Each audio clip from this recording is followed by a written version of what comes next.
Hello, everyone. I'm not seeing you. I'm only seeing my slideshow. So please do not hesitate to interrupt me, ask questions, whatever. I call this Todd-in-a-Can. From Todd-in-a-Can to NotebookLM, generative AI workflows for teaching and learning. Let me just tell you briefly, I work at Miami University as a faculty member, and historically, I've been kind of a technology enthusiast. And back in 2023, when I first learned of ChatGPT, I started using it in all kinds of ways, right? And so I want to tell you a little bit about my story as I go along and share with you a couple of tools I think you might find intriguing. So any comments or thoughts before I move forward?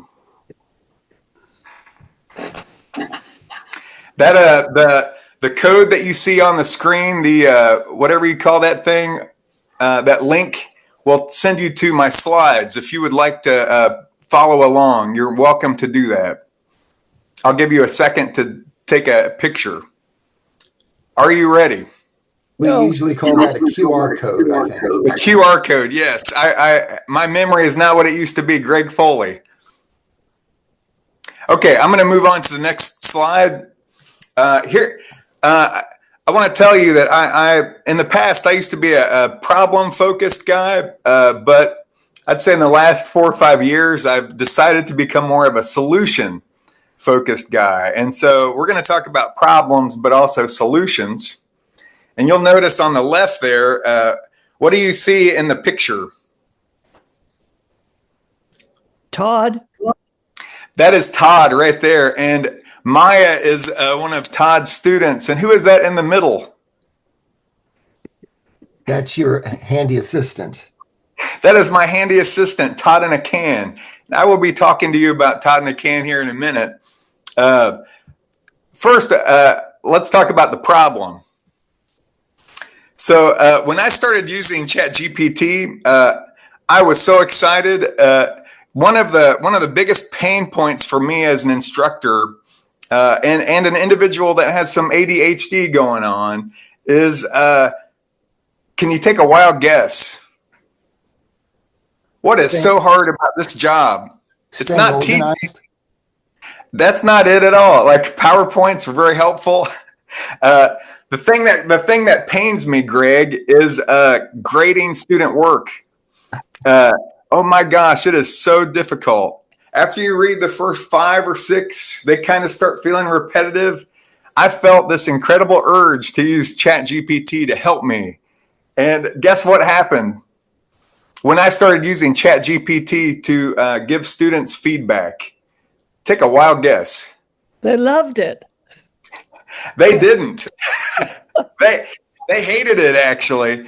I even put, I was given better feedback than I had given in my entire career, like 32 years. It gives phenomenal feedback. However, students didn't seem to appreciate that generative AI was helping. They wanted all the feedback from Todd.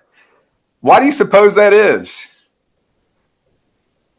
Well, if they're putting in the work to do it, they want you to put in the work to respond.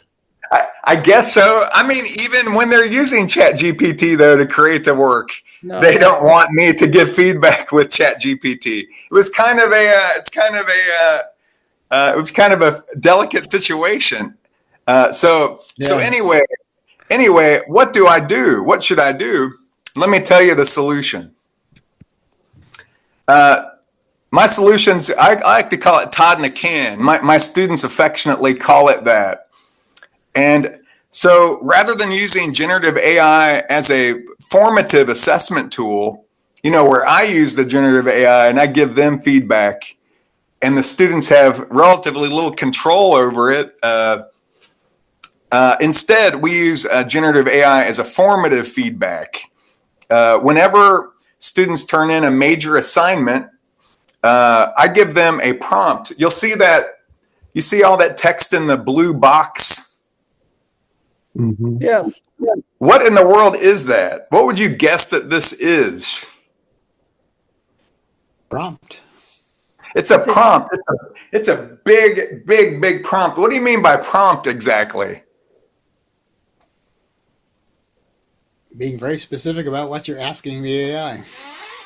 Yeah, I mean, this prompt, all this text right here. I'm going to copy all of this, and where am I going to paste it? What am I going to? When you say prompt, what do you mean? The direction you want the students to write their assignment in? No, that's not what I mean. This is actually a prompt for whom? Who? Yeah, for the AI. What I do is, let me show you what I'm talking about. This is literally, can you see Chat GPT now? Yes. Yeah, so literally, this is the text. I could even copy it again if I wanted to, but this is literally the prompt. You know, I've attached an assignment. I need to make a can.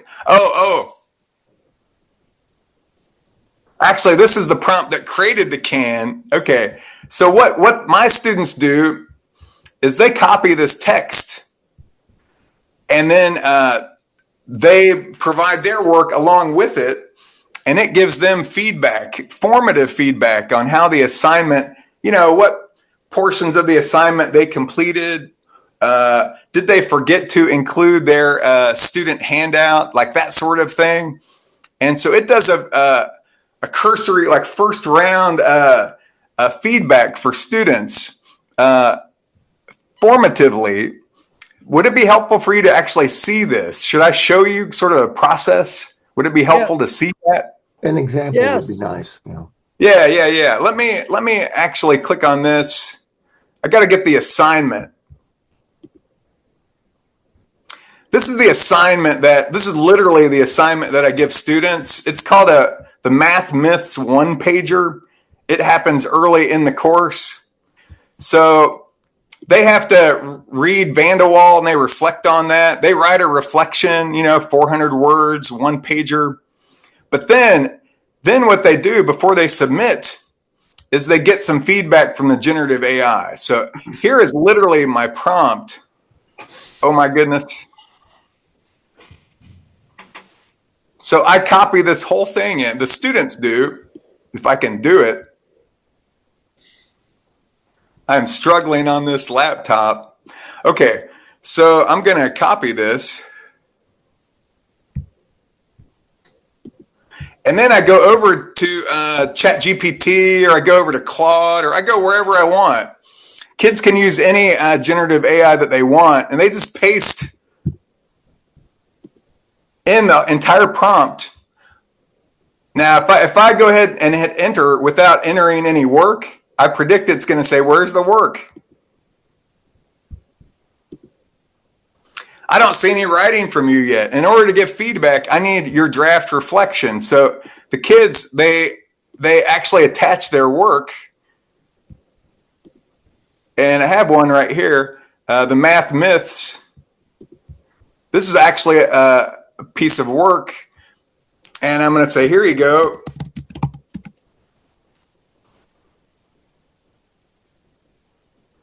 So it gives some feedback. I could tighten some repeated phrases. Oh my gosh, which phrase?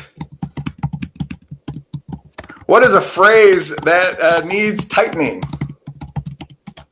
I don't see any. You can ask it a question, right? And it talks to me about my paper. So what do you think?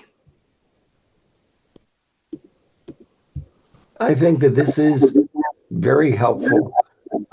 I know right now my students are working on their first major quantitative reasoning project, and they're going to have, after they make their in-class presentation, they'll have a full week to take that PowerPoint presentation and turn it into a paper.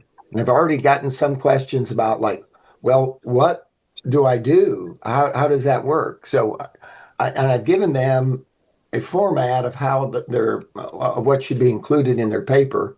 So I think if they would do a draft of the paper early next week and could get this kind of feedback, then the quality of work that I got in the final version is going to be much improved.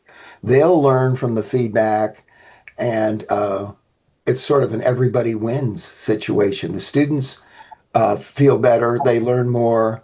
I get better quality work to read in the final version. And research shows that giving the formative feedback is one of the best ways to improve student learning.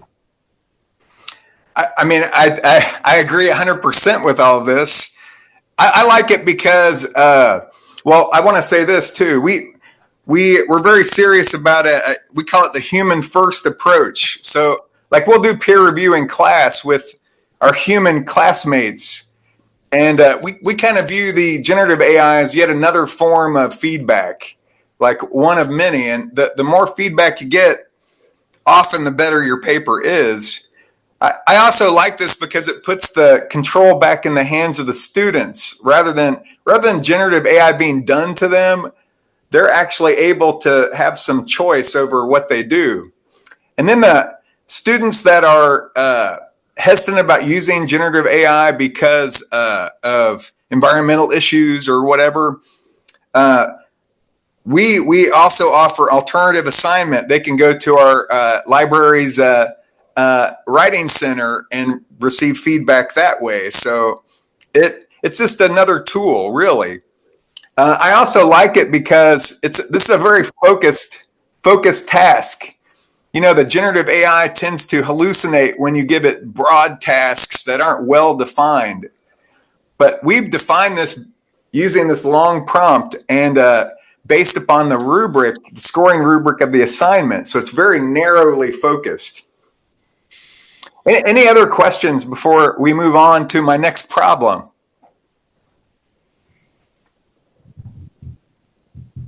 There was a question from Nancy in the chat about, do you always trust the feedback that it's giving? No, I don't trust any feedback. I don't even trust feedback that professors give me or journal editors. I'm skeptical of everything. That's why I like to have more than one source of knowledge. I think it's really valuable to have feedback from peers, from multiple generative AIs. You know, nothing prevents a student from using the prompt with several generative AIs and see what they think. I really encourage folks to push back. That's how you learn, right? I think that's one of the more important skills we need to teach our students is don't trust anything you're being told. Make sure you understand and believe what you're being told. I say to my students, you're not paranoid enough. Part of my job here is to raise your level of paranoia about what you're being told. Hey, you're speaking my language as Gen X. I was going to say that I heard someone said that they, in their prompt, like you're giving them a prompt to copy and paste, right? And that they type things in like clear or white so that the students can't see this third thing or whatever it is. So when it gives it back to you, this extra piece is in there to see if they're actually reading and disseminating what the AI is telling them. Like they don't see that part of the prompt. So if it comes back and it has, you've asked them to do this according to this rubric and it starts talking about NASA's next plans, like that kind of a little sneaky, but I also Gen X, so yes. Yeah, I love Gen X. That is sneaky. And I will say this, I tend to, and you know, this is just me, right? I'm not advocating this behavior, but like when the generative AI cheating tools came out, you know, detecting generative AI and all that, I never use that. I think, oh my gosh, there could be a whole talk about this, like trusting students, particularly in this day and age, right? Like Senate bill, all the things going on. But I have a tendency not to try and figure out if they're cheating too much or if I want to keep trusting them, right? That's just kind of how I am about it. I want to talk to you. Are there any other questions? How do you blind that part of your talk, of your directions? You could make the text a color that you can't see. You could use white. You could use white text on a white background. You could use metadata, embed it in the prompt. There are a lot of ways to do it. Thank you. This slide says, how can I create a can for myself? And so actually the link that I clicked on originally, if you click on this link, it actually takes you to a prompt that can help you build your own can for an assignment. Basically, you give the prompt your assignment and it creates a prompt for your students to use. It's kind of a meta prompt. So if you're interested, you could check that out. Send me an email. I'd love to talk to you about making your own, Foley in a can or whatever. And you know why we call it that, Todd-in-a-Can? It has my voice, but it's available at 3 a.m. It's available whenever you need it, whereas I'm not always available. And so it has that advantage of you can have me when you need me. Okay, I am hearing a buzz. Are you hearing that? Yes. Uh-huh. Okay, it stopped. Thank goodness. So, second problem. When attempting to do research or write with generative AI, it makes stuff up. I don't know where it's pulling information from. Has this ever happened to you all? No. It'll just make up stuff, sources, Yes. make up. Yes. Yeah. So, oh my gosh, what am I supposed to do? And then my students, they, sorry about the buzz, they lack experience evaluating sources. So what am I supposed to do? So my solution is called NotebookLM. Has anyone heard of this before? NotebookLM. Yeah. What you see here, so NotebookLM, just to let you know, oh my gosh, sorry, thank you. NotebookLM is a tool provided by Google that basically is I view it as like a research tool. Let me show you what it looks like. Any of you can go here. Anyone with a Google account, you type in notebooklm.google.com and you can have at it. I'll just show you right now. This is my NotebookLM page for my personal Google. I don't have that many on my personal account. I have a bunch from my university account. I'll just kind of go through, look at some of these topics. Can you see? Is anything jumping out at you?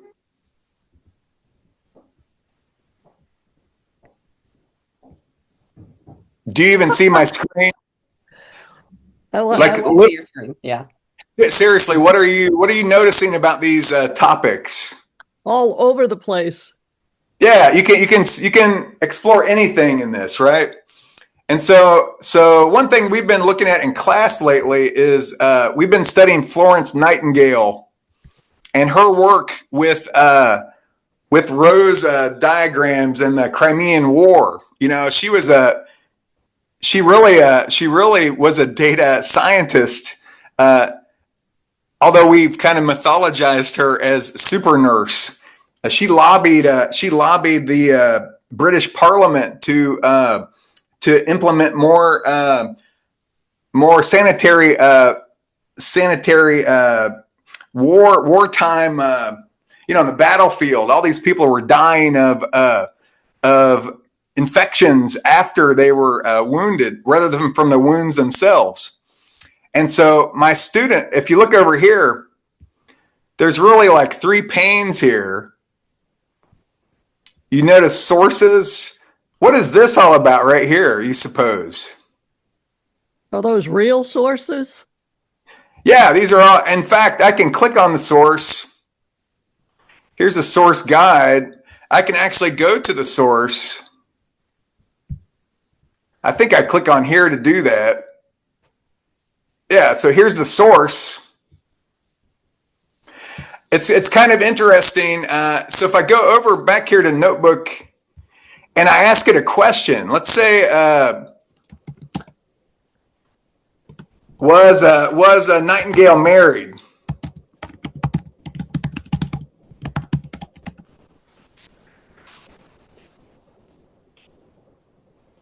So this behaves a lot like ChatGPT, but what do you notice that's a little different? Look at I don't know if you can see this very well. Can you see the response?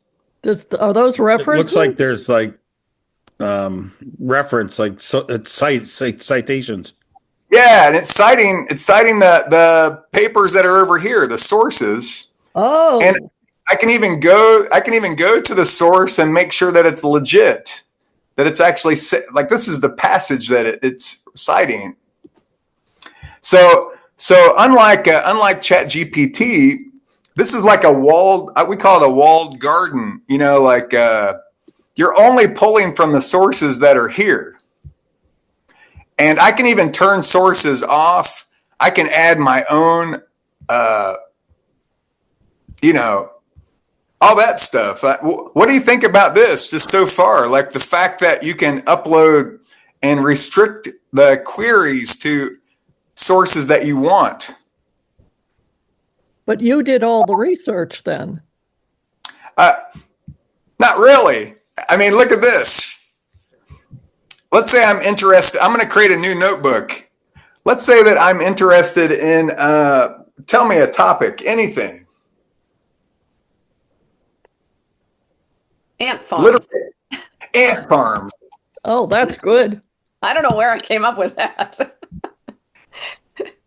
Because you're interested in biology. I mean, there's all kinds. No, the 100 ant book, elementary. Yeah, there you go. Right. Yes. Okay. Well, anyway, I typed ant farm and I have some sources here. I can review these. I don't know if you want Wikipedia or not. The program produced those sources. You didn't have to go out and find them. Correct. It's doing a Google search, right? But we can also add our own we can import our own. Let me go back here. Sorry. Where it says add sources, I can add my own. I often will upload chapters, research articles from JSTOR, that sort of thing. It can also pull from your Google Drive. So if you want to include an assignment or something, you could. Now, this isn't even the most exciting part, though. Look over here in Studio. I can create a quiz about these sources if I would like to. Let's try that out. Wow. Let's try this out. A little quiz about ant farms. And it creates a little quiz down here based on 10 sources. Look over here. What do you notice? What else can we create?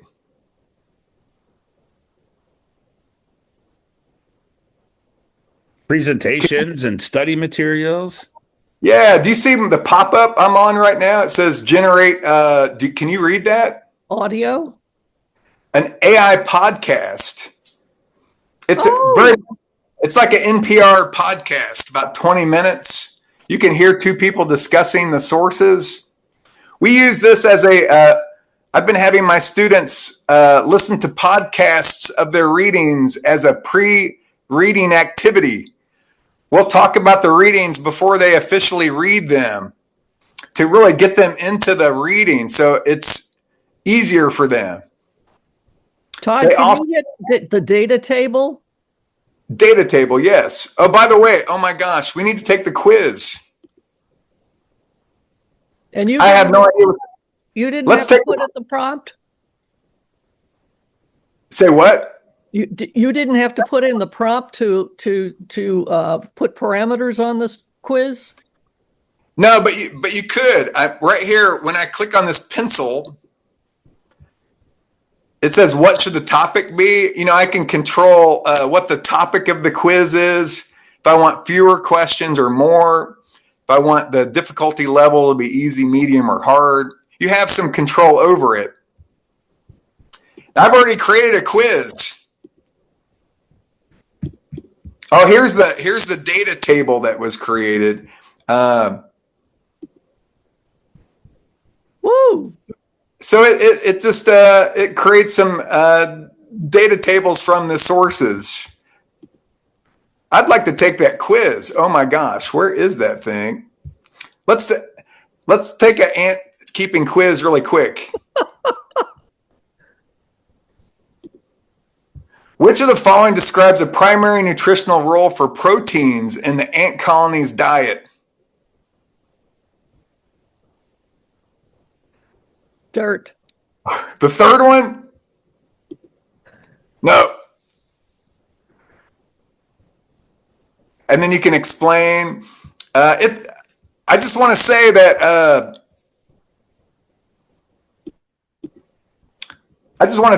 this the tool is I found it quite helpful in a lot of ways. I guess I'm wondering what could this tool do for you?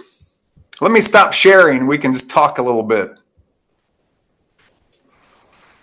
What do you think about this? Like, what could the tool do for you? A lot of people are afraid of generative AI right now. Like, I'm curious what you're thinking. I'm wondering if, as you develop this, now you want to share it with your students. Are you sharing them a URL, a QR code kind of thing, and then they go there? Yeah, the note you're talking about NotebookLM, correct? Right. That they're shareable like a Google Doc. Currently, like I can only share them internally with other people with the miamioh.edu domain or whatever. But within that, then we share. You don't share a URL, but you can add people to your document, and then they see the shared documents that way. But does not generate a shared URL. It's kind of interesting. Well, you get the check signed. Any other thoughts? Wow. Brad, what are you thinking about this? I want to hear Brad Findell. I want to hear Janet Herelko too. What are you thinking? Time Janet, what do you think? Saving the time of all that research for those articles to know where to find them just blows my mind as far as resources for our writing as well as the students. Yeah. I wrote a research paper purely using generative AI. It's the first time I did it from the conception of the research question to the literature review to the setup of the methods to the data collection to the data analysis from one end to the other. Oh. You can now write this way. It's a different animal than before. I'm thinking about when I was at OU at the Alden Library and looking up research articles in the card catalog. Oh, yes. It's like radically different from the past. No more paper cuts. That's true. But I certainly hope we still have librarians. We still need humans. So one of the things that Todd mentioned to me a couple of months ago when we first started talking about this stuff is for doctoral students. I think doc students certainly need to learn how to use this. I mean, as we want them to be adept at technology, but there's used to be 30 years ago, it's like, okay, we want them to be able to use Mathematica and graphing calculators. But now we want that, GeoGebra, we want them to know how to use Zoom, we want them to know how to use generative AI. there's so much what's needed to be known on the technology front is so much more vast than it Yeah. was. And so it's going to have to be embedded. So if you're doing what Todd is talking about, having students experience this for feedback in their courses, and not just at the graduate level, but the undergraduate level, I think this would be a big help. I mean, Lee Wayan, who's on this call, and I are leading this network that Tyler's part of, and others that are trying to help quantitative reasoning instructors do a better job. And certainly you get into all kinds of things. Like if you're doing a project on an ant farm, I'm not an expert on ant farms, but I may have a student who's interested in those, and they could do the quantitative aspects of an ant farm. How do ant farms grow? What makes some ant farms bigger than others, or whatever. Whatever the topic is, it would help freshmen research, get that initial push. And yes, they can still go to Alden Library and talk to the librarian and get help about their topic. They're not going to find a card catalog. They're going to have to learn how to do the search through OhioLink. And many students don't know that they're not limited to Alden Library. They can get access to almost every college and university library in Ohio through this beautiful thing that was created 40 years ago, OhioLink. But you can't teach. I mean, if you teach about OhioLink, then you're teaching less about something else. So I think one of my struggles now is figuring out where to put my energy and emphasis and what the students need. The other thing that you raised, Todd, which you just mentioned in passing, is John Vanderwall. Apparently you use one of his textbooks in one of your courses. He's an amazing guy, and he's incorporated looks like a lot of Joe Bowler's work, which I'm trying to do now, to incorporate that into my course, to talk about mindset and so on. So you give an assignment about mindset, and so it's much easier to create something like that with this kind of support than I'm delving into some new area that I think is important, but I don't have expertise in it yet, but I want my students to benefit from it. This is something that you definitely can leverage through NotebookLM. Yes. Oh my gosh, I have to say this. You trigger my ADHD so badly. You say so many things. I want to interrupt you, but out of respect, I will not. One thing I wanted to say was, I think here's the thing. This is nothing new. I remember reading a book by John Marrow about when the internet came out like 30 years ago, and how now kids can be their own independent researchers in different areas. And we never really fully realized that. And there's a human barriers to all this too, and things move slowly. I was thinking, though, I think this is the most important thing I can mention. I think there's been a move lately towards folks creating their own local LLMs. Rather than using ChatGPT or Gemini, it's now possible for you to have your own local LLM. I have one on my own computer that isn't tied to any corporation, that doesn't share data with people I don't know. I think large language model. Yeah, but a local one, local large language model, like Llama, for instance. You just download this thing, a couple gigabytes, you train it. Then what I'm in the process of doing is creating Todd GPT. I know it sounds ridiculous, but it's a GPT that my students can log into and know that their data isn't being shared with OpenAI, or you see the funding that these corporations receive money from. Some of my students aren't very interested in supporting these organizations. And so we need to bring the LLMs local. And when I mention this to administrators, not everyone hears. Maybe you will hear me. I think it's really important. If faculty are doing research that makes them vulnerable, they don't want that data shared beyond the local LLM, but beyond their own computer. I see a bunch of hearts going up. Kim Yoke, thank you. Yeah, I didn't know. I think Brad unmuted when you kind of, called him and Janet out, and so Hey, I wanted Brad. to. Brad's been waiting. I know. Yeah, and then I would like to say a couple things after that. So yeah.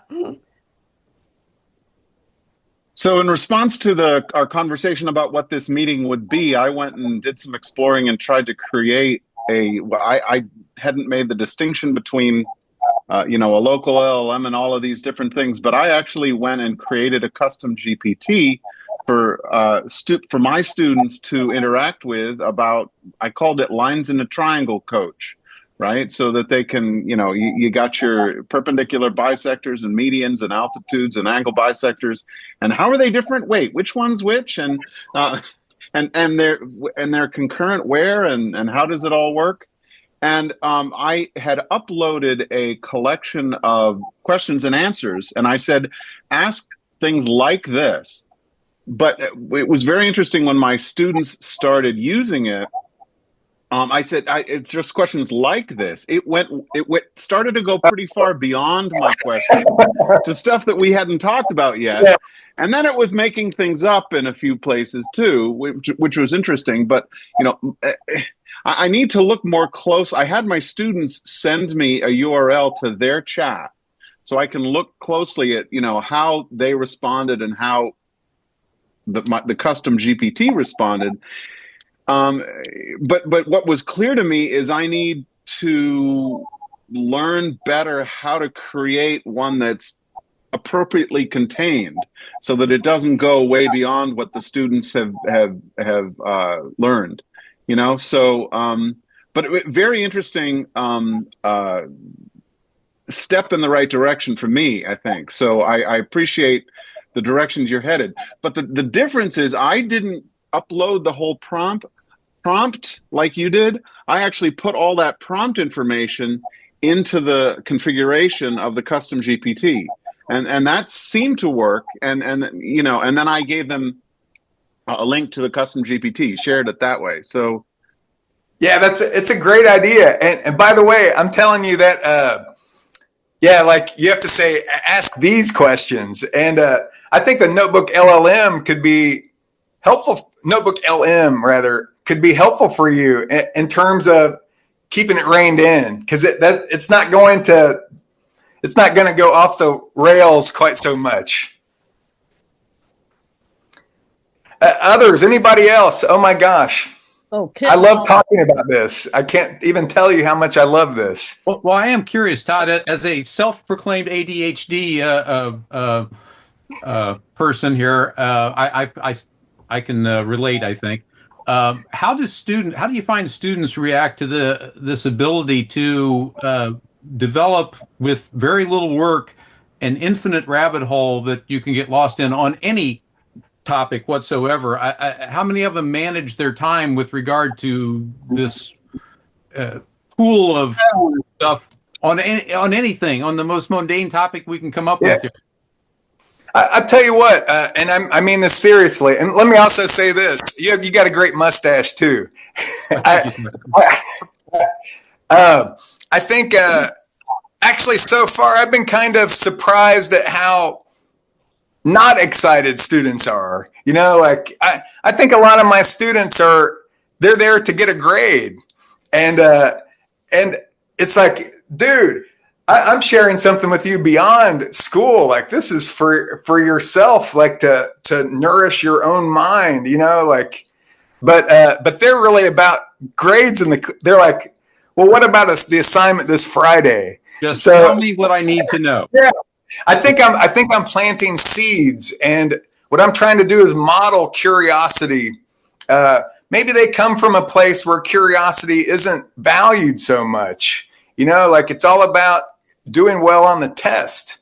And so part of my job is to help people move beyond that a little bit. but it's a slow process.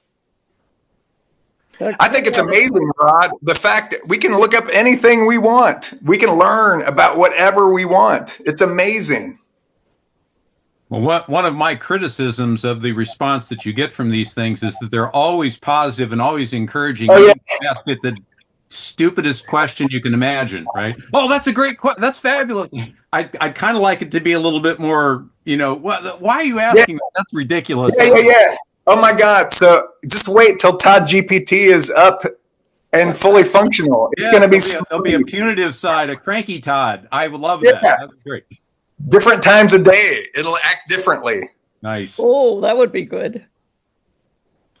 Any other thoughts before I need to go here soon? I'm in the provost closet right now. I would love to share, Todd. That's funny where you are, actually. So I'm going to be very vulnerable with this group because I know most of you very well and you know me. And when I am involved in any kind of conversation about AI, I find myself reflecting on teachers who I've worked with, across my career, who are the most resistant to learner-centered pedagogy, to NCTM's effective teaching practices, to, name one of the things that we all kind of believe in. And I find myself in that role in these conversations. And I actually find myself understanding what we all know well, that when we find ourselves believing something, that the more factual information that's presented, the more resistant we become. And it's a very kind of alarming place for me to sit. I don't love feeling at odds with many, on this particular topic with many people in our profession. I continue to attempt to be open-minded, and I hope that that's something that I can model for our colleagues who are very resistant to whatever, I'm again, in all candor, the largest concern I have about AI has to do with the environmental impact, and the privacy data is another big one, for sure. But the environmental impact is something that at this moment on February 13th, 2026, I have not been able to get past for myself. And so I currently don't use AI. I've turned it off on all of my browsers. I don't begrudge other people using it. I hope that the world, literally the world, is, and I know that there are people working on this, but is really considering the environmental impacts and the fact that it's essentially entirely unregulated right now. Like I said, I think these are things that today I haven't been able to get past. And so I appreciate being able to share that with this group. This is the first time I've sort of talked to a group about that. So thank you. Oh my God, Kim, you're also triggering my ADHD. I just have ADHD all the time. But I agree with your concerns, actually. And this is why that whole local LLM is so huge. Like all the water that's being used, these big data farms and stuff. That's to train the models. That's not, like when you type in something into ChatGPT, literally there's not a glass of water that's being, sucked down. It's what they do behind the scenes to train their models to make them more intelligent, that uses vast data. But if you're using a local LLM, on your own computer, you are not doing that level of training. So that helps. In my mind, that eliminates the environmental stuff.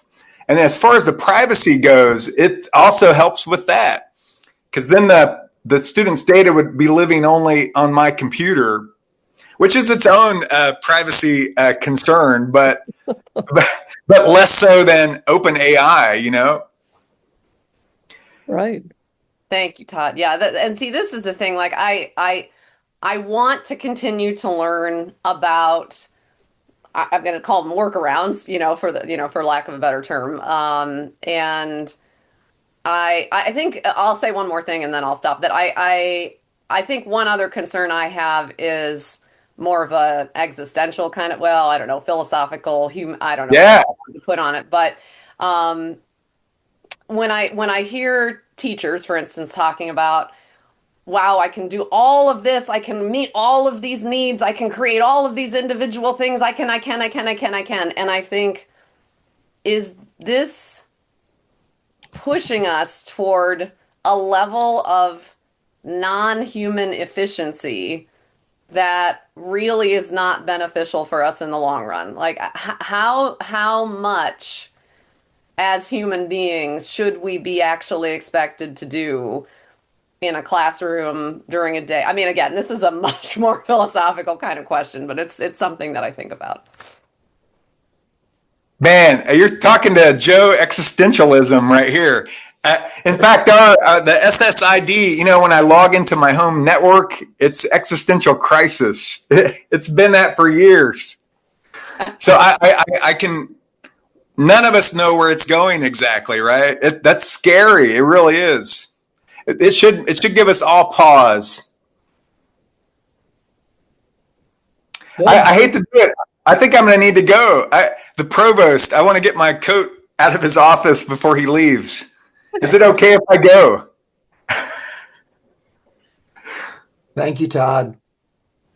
Thank you. Thanks, everyone. Thank you, Brad Findell. Thank you, Deborah. Thank you, Paul Post. Everybody else I don't see, I will talk to you later.